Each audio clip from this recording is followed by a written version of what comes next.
Press meet పెట్టంగానే పరిగెత్తుకుని వచ్చేసాడు. అసలు ఎన్ని పిలిమొగ్గలేశాడు పయ్యావులు కేశవ్ గారు. ఆర్థిక శాఖ మీద, అప్పుల మీద ఒక్క మాట మాట్లాడు, పొరపాటును ఒక్క మాట మాట్లాడు. అప్పుడు 14 లక్షల కోట్లు అని చెప్పాడు. జగన్ గారు ఒక్కడే 14 లక్షల కోట్లు చేశాడు. కానీ 3,32,000 కోట్లే జగన్మోహన్ రెడ్డి గారు చేసింది అని ఈ రోజు అసెంబ్లీలో చెప్తాడు సిగ్గుపడకుండా. ఆయన ఏం మాట్లాడాడు ఒకసారి చూసుకోండి. ఒకసారి 29/7/2019 తెలుగుదేశం పార్టీ తరఫున నేటి ఆర్థిక శాఖ మంత్రి గారు మొదటిగా చెప్పండి. నేడి ఎక్కడికి వెళ్ళిపోయాడు జంప 29/7/2019లో అసెంబ్లీలో కేశవ్ గారు ఏం మాట్లాడాడు?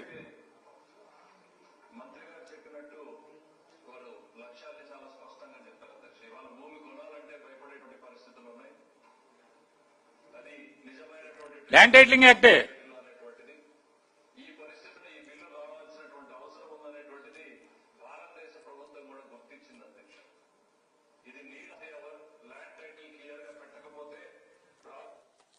చెప్పండి.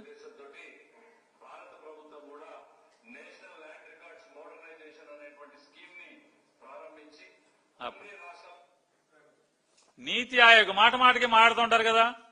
నీతి ఆయోగ్ ఎప్పుడిది 25/11/2019 ఇచ్చింది. ఏమని 10/10/2019 అంటే 10 అంతే మీటింగ్ అని 16/10/2009 ఏమని కేబినెట్ సెక్రటరియట్ లో సిఇఓ నీతి ఆయోగ్ మీటింగ్ జరిపాడు 16/10/2019. దాంట్లో ల్యాండ్ టైటిలింగ్ యాక్ట్ అనేది అన్ని రాష్ట్రాలు అమలు చేయాలి. అమలు చేసిన వాళ్ళకి ఇన్సెంటివ్స్ ఇస్తాము. కేంద్ర నీతి ఆయోగ్ ఇది ఆఫీస్ మెమరాండం బయటికి పంపించింది ఎప్పుడే అంటే 25/11/2019. మరి ఆయన అసెంబ్లీలో కూడా నేటి ఆర్థిక శాఖ మంత్రి జగన్ గారు ప్రెస్ మీట్ రోజు మధ్యాహ్నం వెంటనే పరిగెత్తుకొచ్చి పిల్లి మొగ్గలేసినటువంటి పయ్యావులు కేశవ్ గారు అదే మాట కూడా మాట్లాడాడు. కేంద్రం దీన్ని ఆచరిస్తుంది అది ఇదని చెప్పని. నిన్న జగన్ గారు ప్రెస్ మీట్ అవ్వగానే ఏం మాట్లాడాడు చూడండి ఒకసారి.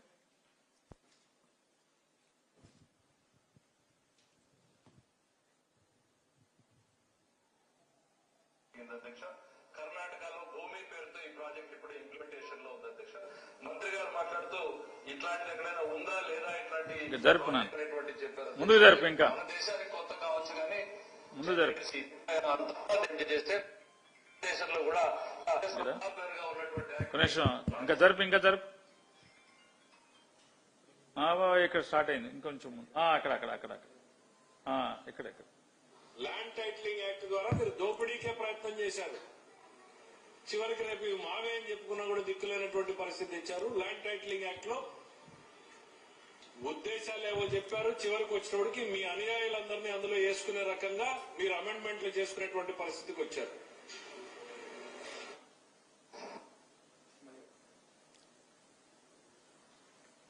రాలేదా చివరి దాకా? టైటిలింగ్ యాక్ట్ ద్వారా మీరు దోపిడీకే ప్రయత్నం చేశారు. చూడండి ఇప్పుడేమో ల్యాండ్ టైటిలింగ్ యాక్ట్ అప్పుడేమో అద్భుతం అని చెప్పి ఇవాళేమో యాక్ట్ ని రిపీల్ చేసి పేపర్లో విషం చిమ్మి మీటింగ్లో విషం చిమ్మి ఇప్పుడు దోపిడీ చేశామంటున్నారు. నేను అడుగుతున్నా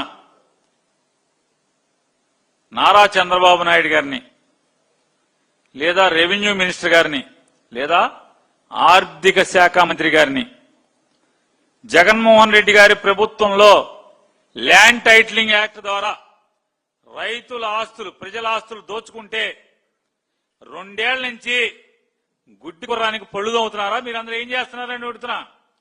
సోషల్ మీడియాలో పోస్ట్ పెడితే అరెస్టులు చేసి లోపలేస్తున్నారు కదా. పాపం అమ్మాయి కూడా ఒకటి దొరికాడు. 17 పోలీస్ స్టేషన్లు తిప్పారు సినిమా యాక్టర్ గారిని.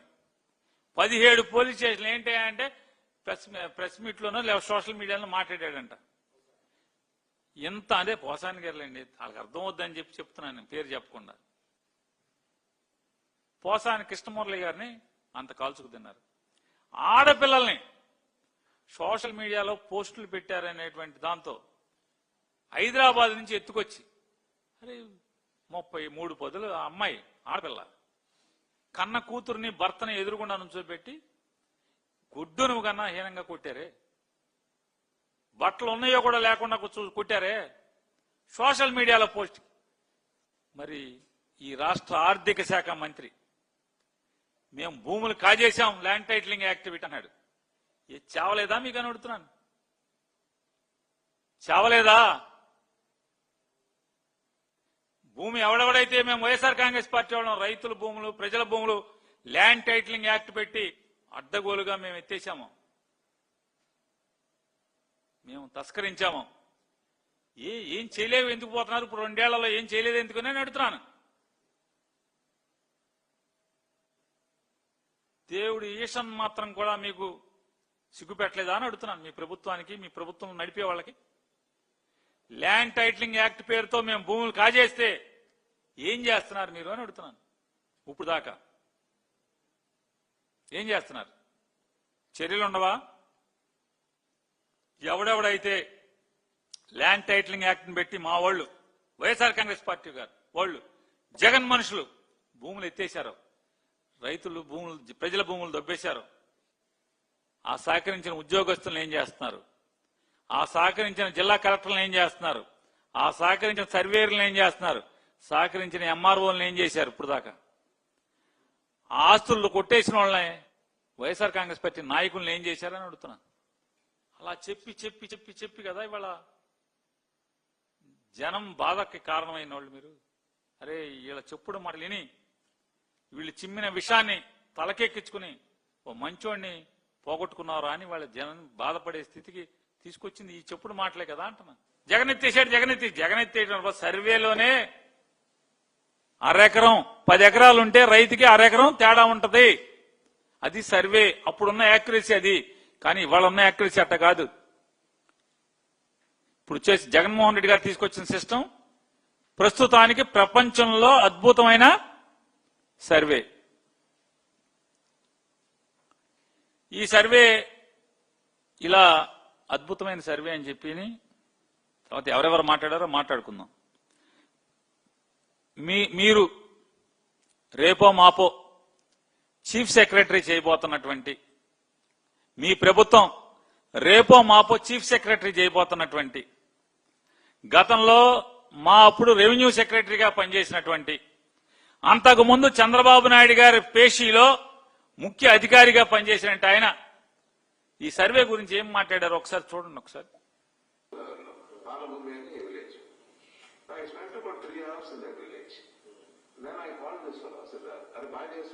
నాకు భయంగా ఉంటాయి because I had doubts about this programme.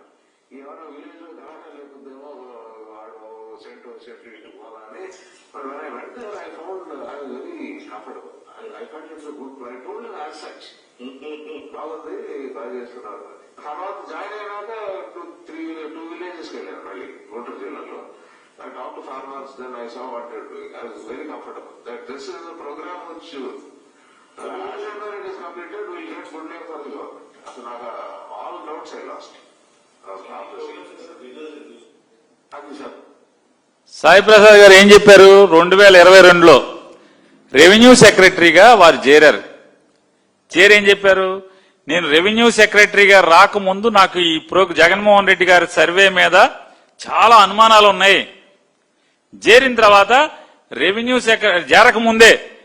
సెక్రటరీగా చేరకముందే ఈస్ట్ గోదావరిలో ఒక సర్వే జరుగుతున్న చోటకి నేను వెళ్ళి అన్ని చూశాను.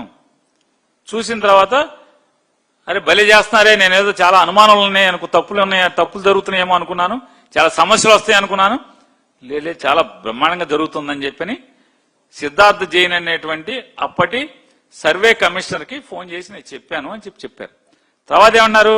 నేను జగన్మోహన్ రెడ్డి గారి గవర్నమెంట్ లో రెవెన్యూ సెక్రటరీగా జాయిన్ అయిన తర్వాత గుంటూరు జిల్లాలో వెళ్ళి కూడా ఇన్స్పెక్ట్ చేశాను, రైతులతో మాట్లాడాను.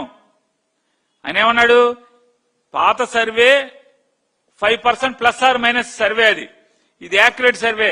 చాలా మందికి సెంట్లు తగ్గుతాయి. తగ్గినప్పుడు సమస్య వస్తుందేమో అని చెప్పి రైతుల దగ్గరికి వెళ్ళి చాలా మందితో రైతులతో మాట్లాడాను. రైతులు కూడా సాటిస్ఫై అయ్యారు. ఇది తప్పు అయితే రేపు ఆయన చీఫ్ సెక్రటరీ చేయబాకండి మీరు. అతను అంటే సాయి ప్రసాద్ గారు ఆయన అప్పటి రెవెన్యూ సెక్రటరీ చాలా తప్పుడు మాటలు మాట్లాడాడు, అసత్యాలు మాట్లాడాడు, దుర్మార్గంగా మాట్లాడాడు, జగన్ గారికి భజన చేస్తా మాట్లాడాడని మీకు ఉంటే రేపు చీఫ్ సెక్రటరీ చేయబాకండి. ఎంక్వైరీ చేసి సస్పెండ్ చేసేయండి ఆయన. మీకు చావుంటే మీరు గవర్నమెంట్ నడిపేది మీరే అయితే, ఆయన మాట్లాడింది తప్పు అయితే, అసత్యాలైతే, సీనియర్ ఐఏఎస్ ఆఫీసర్ తప్పు అయితే ఆయన ఇచ్చిన ఓరల్ సర్టిఫికెట్ లేదా అప్లాజ్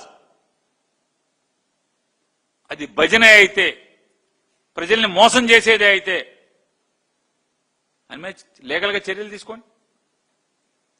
చీఫ్ సెక్రటరీ ఎందుకు చేస్తున్నారు మరి?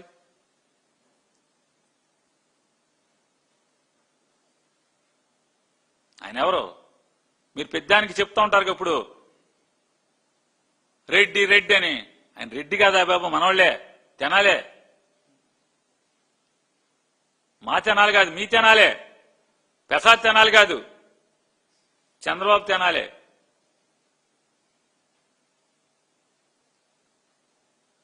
చూడండి మీరంటే ఎంత కిరాతకులో మీరెంత కిరాతకులు అనేది. మునులు యజ్ఞం చేసేప్పుడు లోక కళ్యాణం కోసం చేస్తుంటే ఎక్కడ లోక కళ్యాణం జరిగి ప్రజలు సంతోషంగా ఉంటే చూడలేనటువంటి రాక్షస మోకలు